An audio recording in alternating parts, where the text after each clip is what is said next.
Hello gang, Tattooed Biker here with you, and tonight I've got a fascinating collection of strange encounters with terrifying, unidentified creatures and cryptids to share, sent in by real people just like you. A word of caution though, the last story may contain some content that some viewers may find disturbing, so discretion advised for that one. But before we get started, do me a favor, smack the like button, subscribe if you haven't already, and then grab your boots and let's ride to Cryptid Country.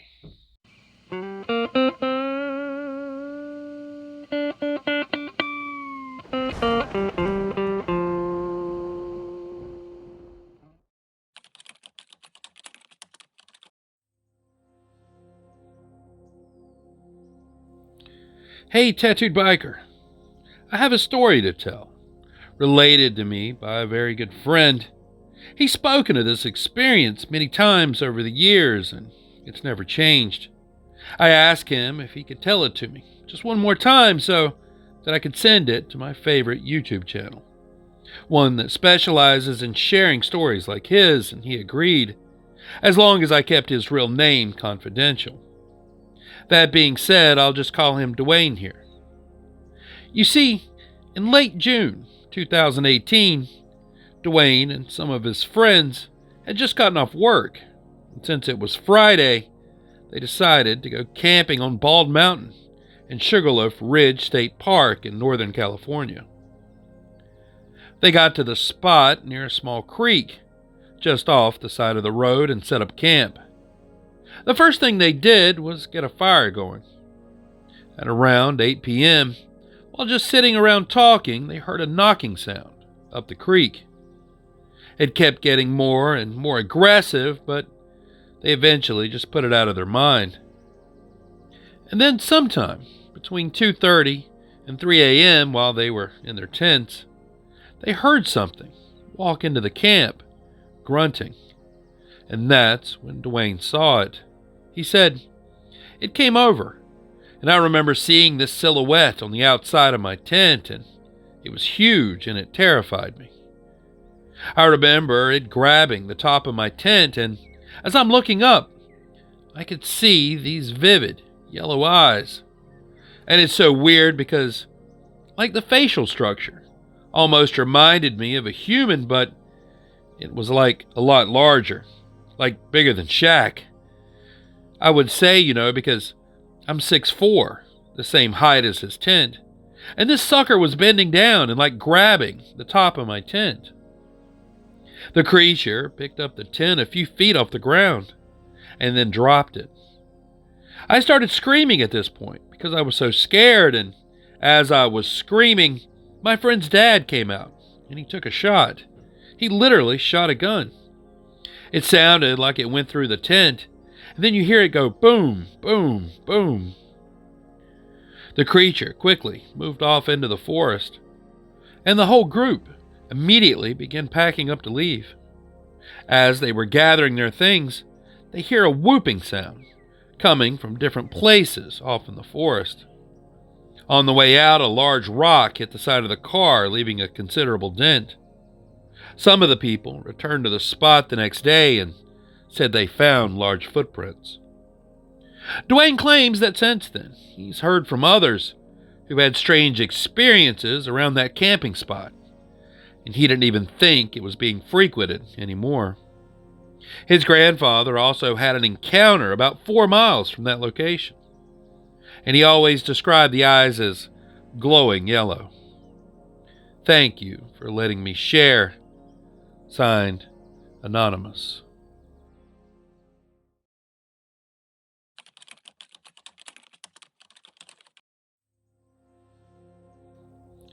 Hey TB. This was the most frightening thing that has ever happened to me. You see, I spend a lot of time in the woods. Nowadays, I live right beside 2 gorgeous mountains in Colorado. But before I moved here, I had a week-long winter solo survival thing planned for myself in a remote area in northeast Utah, about 3 hours from where I lived at the time. Now, I felt spooked for some reason when I got there. I had to hike through large marshlands, old, deep woods, and pretty hostile terrain for 2 days before I got to the lake that was going to be my home for the next couple of days. It was absolutely hellish. I had previously served in the U.S. Marines, Raider Regiment, but even this was harsh. Well, the whole time, just everything felt weird, like there was some kind of static in the air. I barely heard or saw any wildlife at all. That first night, I saw something that would rattle me. I heard wheezing and coughing sounds coming from the woods after night had fallen. I tried calling out first to see if anyone out there needed help, but after a while I was so scared that I stopped. I held my hatchet in one hand, a knife in the other, and sat by my fire, scared to death. Mind you, there was no road leading here, no houses, no anything. Then I finally saw something at the edge of the clearing I was in. It looked like an old lady, walking upside down on her hands. She, or it, was wearing animal skins. I tried shouting out, but it felt like I was being choked. I only saw her for several seconds, but I stayed awake until the sun rose over the horizon, packed up my gear, and ran the 2-day hike to the nearest road in just 12 hours. When I finally reached the road, I collapsed, threw up on myself, and was found by a farmer going past in his tractor. He asked me if I'd been in the woods. When I told him I had, he said that the people in the area, well, they didn't go in the woods after nightfall, and that I should never return. I later discovered that this area was only about 60 miles northeast of the infamous Skinwalker Ranch, which is located in Uinta County. Yeah, I'm not ever going back. Signed, Rick.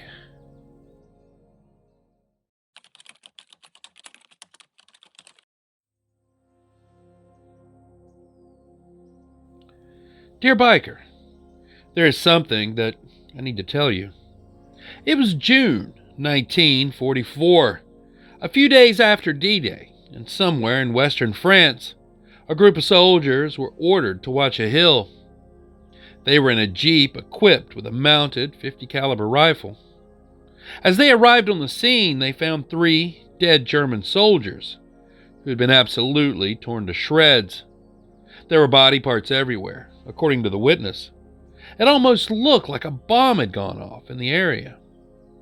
The men got out and inspected the bodies. This was around dusk, and as they inspected the area, they heard 5 long howls. Then they saw something on the hill, quickly retreated back to the jeep. Then they observed 5 bipedal, canine-like creatures walk over the hill and make their way down to the dead soldiers. There they proceeded to devour them, chewing through bone as if it were nothing. Somehow, these creatures never took notice of the Americans in the jeep. That is, until one of the men attempted to load his rifle, which resulted in the creatures looking in their direction. As the creatures began making their way towards them, the men in the jeep proceeded to open fire on the creatures, who were torn apart under the barrage of bullets. The witness estimated that over 1,000 rounds were fired at them. It was now nightfall.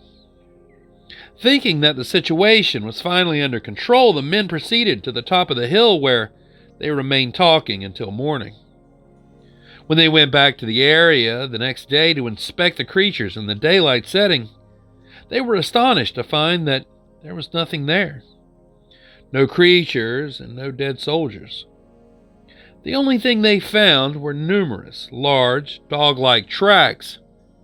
It was almost as if a cleanup crew had come and scrubbed the whole area. The men assumed that there were more of these creatures roaming around. They felt they were in grave danger and quickly left. This story was told to me by my great-grandfather just before his passing. He was one of the Americans in the jeep. Signed, Trevor.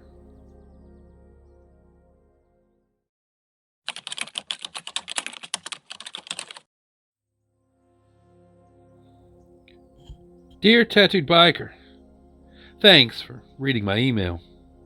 When I was 14, my friend's mom drove me home in their SUV. My friend sat behind the passenger seat and I sat in the middle, a very uncomfortable seat. We lived near Orlando, Florida. Her mom took a back road that was fairly dark but quiet and residential. Suddenly, something came running out across the road, left to right, and the headlights illuminated the thing. Her mom swerved and I got a clear view of the road because I was in the middle seat. It all happened very suddenly, but her mom was so rattled that she pulled over at the next subdivision. Turning back to me, she said, "Did you see that?" Both of our mouths were hanging open. My friend didn't see it because her view was blocked by the seat. What we both saw was roughly 3 feet tall. It walked on 2 legs and had human feet that were mostly covered in thick, dark hair. It moved rather quickly, but in a stubby sort of gait. It was almost like a gorilla and a hobbit mixed together. I didn't get a very clear view of its face, but from its reaction of being caught in the headlights of the car, it seemed to startle it. It ran out of the woods on one side of the road and into the woods on the other. Weeks later, her mom took me aside and we talked about what we saw because she was still shaken by what had happened. To this day, I have no explanation for what this thing could have been. Signed, Lynn.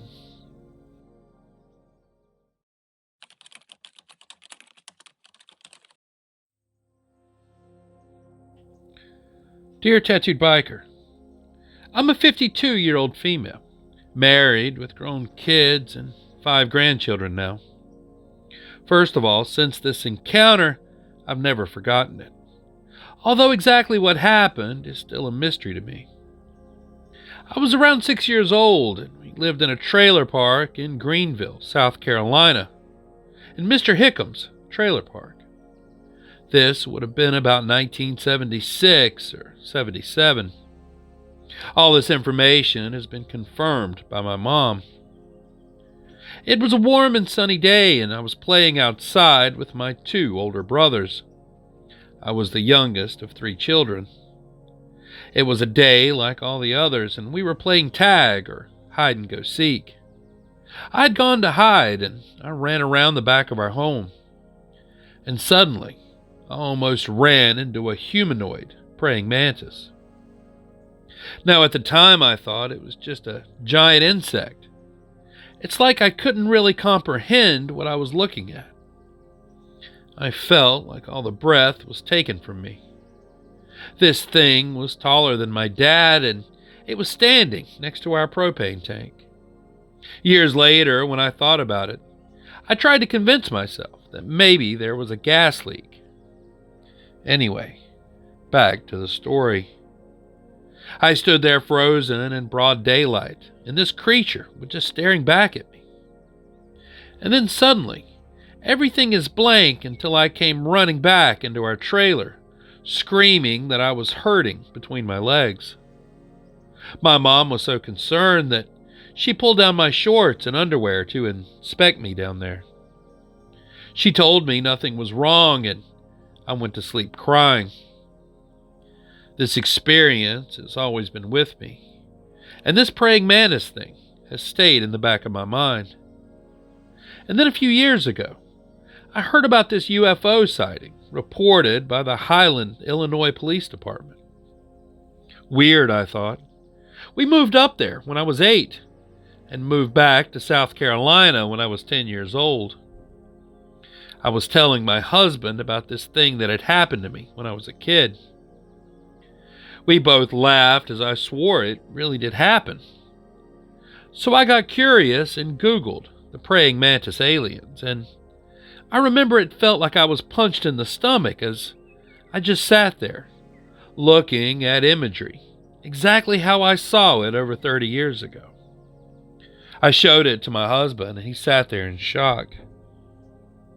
Now, I don't know what happened to me between my encounter and when I came running and screaming, I had a real fear of monsters after that and a great deal of nightmares, but nothing like what I saw.